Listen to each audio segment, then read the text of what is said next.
Hello, fellow card game enthusiasts, and welcome to Rogue Realms. I'm going to be showing off a deck profile today.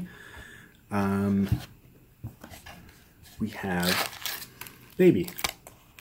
So yeah, this is Dragon Ball Super deck profile. This box, I actually got this at the fair several years ago. It just happens to actually be big enough to hold two Yu-Gi-Oh decks in here. So I put a divider in the middle, and I used to just store decks in here. I got a lot of compliments on it. It's very cool. The hinge is starting to give. It used to only go this high. So lots of usage. But now it fits my oversized baby leader pretty perfectly, actually. You gotta lay it in the other way because I don't want to take it out of the plastic wrap until I can find a case option for this. So, Baby, for those of you who don't know, has a pretty basic, when you attack a leader, draw a card on one side. And on the flip side, when you attack with Rampaging Grade 8 Baby, you draw a card and then you take one card on your side and one card on your opponent's side, and they both lose 10,000. So it can be pretty good removal, especially with a lot of the low drops going around right now. So yeah, this deck, I built it at the regionals. Like, I traded for all the stuff and picked up everything else I needed. It was pretty fun, actually. Like, it was my goal for the day to collect everything I needed for this deck, and I did it. I did it by the time that I dropped out, because I did drop out a few rounds in. And I put this deck together so I could play in the side event, because I figured if I'm playing this side event, I might as well play something a little bit more fun instead of my tuned Pan deck, which also didn't work out very well. So I really wanted the Frieza playmat. I didn't really get far in the side events, and only one of them really fired off. So, oh, this isn't sorted. Alright, so I had to sort the deck out because I actually was not in order. I also ate between, so... Alright, let's get into the profile. So my main idea with this deck is to just take advantage of all the really powerful removal cards that Baby has available to it. Obviously, they aren't inherent removal. They manipulate attack and power values. But... there's so many small drops being played right now that can be very useful. It also just kind of screws with your opponent. I do call this Baby Control. It's not a normal control deck, but it can certainly keep your opponent's board clear. I did learn some lessons in building this deck, so we'll get to that in a second.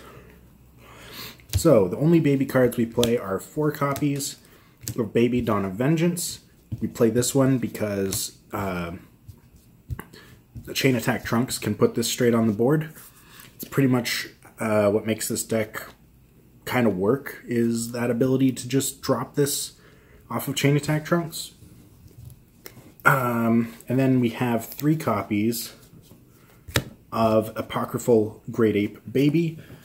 This is a card you're almost never going to actually play, but it is pretty strong, and you know, it can evolve straight off of Dawn of Vengeance. So we have that as our big boss. Big bosses aren't exactly very good right now. Big bosses aren't really very good right now, but that's why you only play 3 copies. You could probably even drop this down to 2. I don't know what I would place for it right now, but we'll see. 4 copies of Intensifying Power Trunks and 4 copies of Chain Attack Trunks. You need that combo to get by. It's kind of required. The rest is pretty standard fare for red right now. If you're playing red-blue decks, this next lineup is going to look very familiar. We have 3 copies of Terra Assault Frost. I would even bump this up to 4, so maybe I would cut the Apocryphal Grade 8 for 1 more of these. This card, I underestimated how valuable this card was when I was putting this deck together at the event. Learned that lesson very fast when Vegeta was dropped on me. Yeah, this, I kind of was like, oh, I have so much removal, I don't really need another removal option, but this is non-targeting removal, and that makes it so much more valuable than I gave it credit for. It's pretty much not including this was the reason I lost the side event. So we won't make that mistake again. I now see the light, and this card, as long as Vegito's in play, this card is pretty useful. 3 copies of Digging Deep Vegeta for Self-Awakening, and just, he's very strong. 2 copies of Glory Obsessed Prince of Destruction Vegeta. I traded for these, I think I have a third one somewhere, but I traded for at least one of these at the event. Freaking love this card. It is some beautiful artwork. Everyone got one, so it was easy to trade for.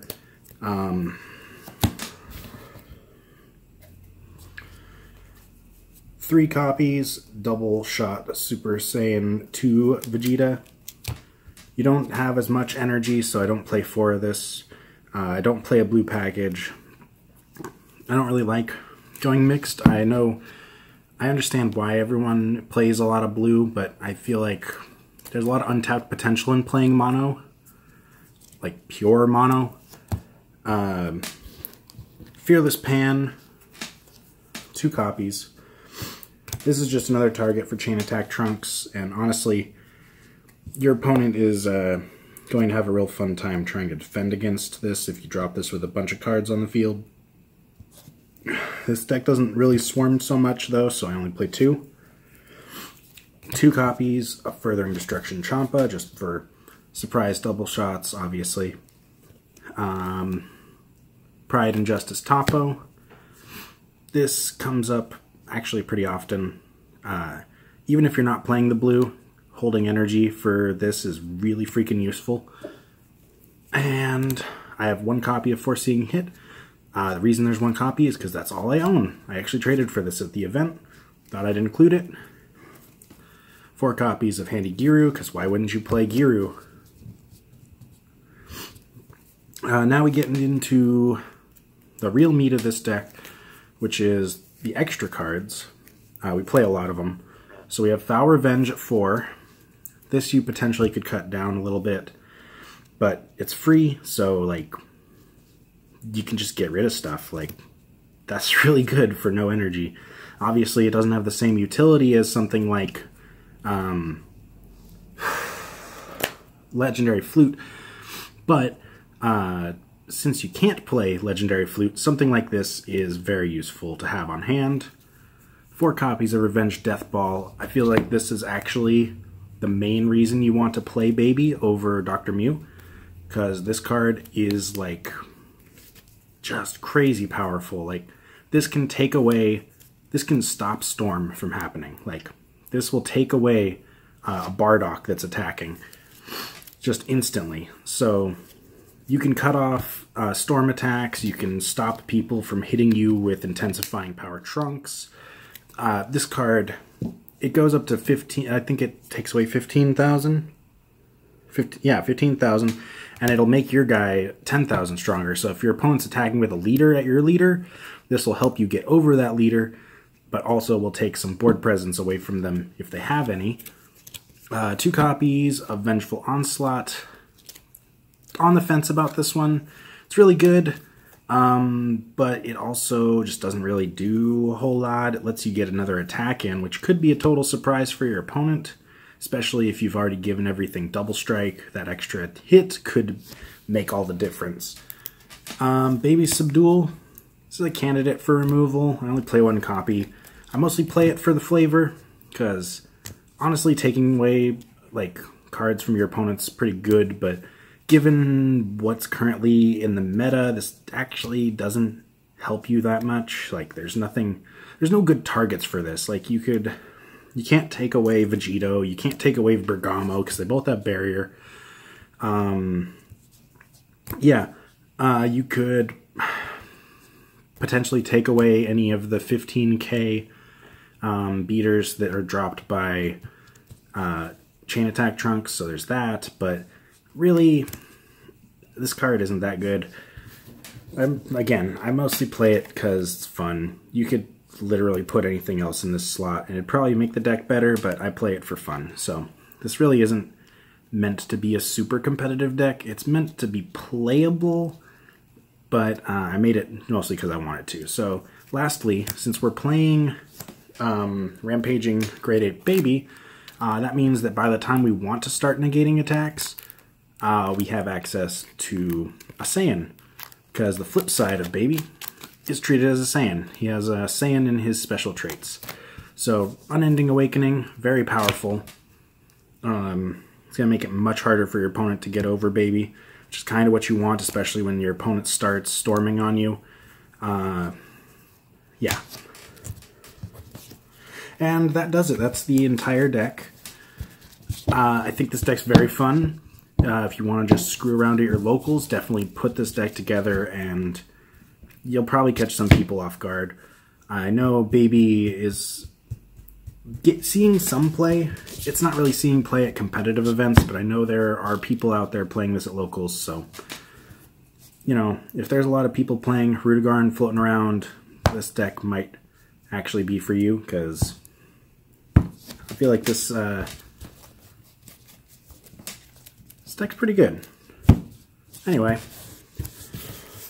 be sure to leave a like, comment in the script, comment down below, etc., etc. You know, hit all the things. Show us some love. We should be seeing more content up soon. Yeah. All right. Well, thank you for watching. Bye-bye.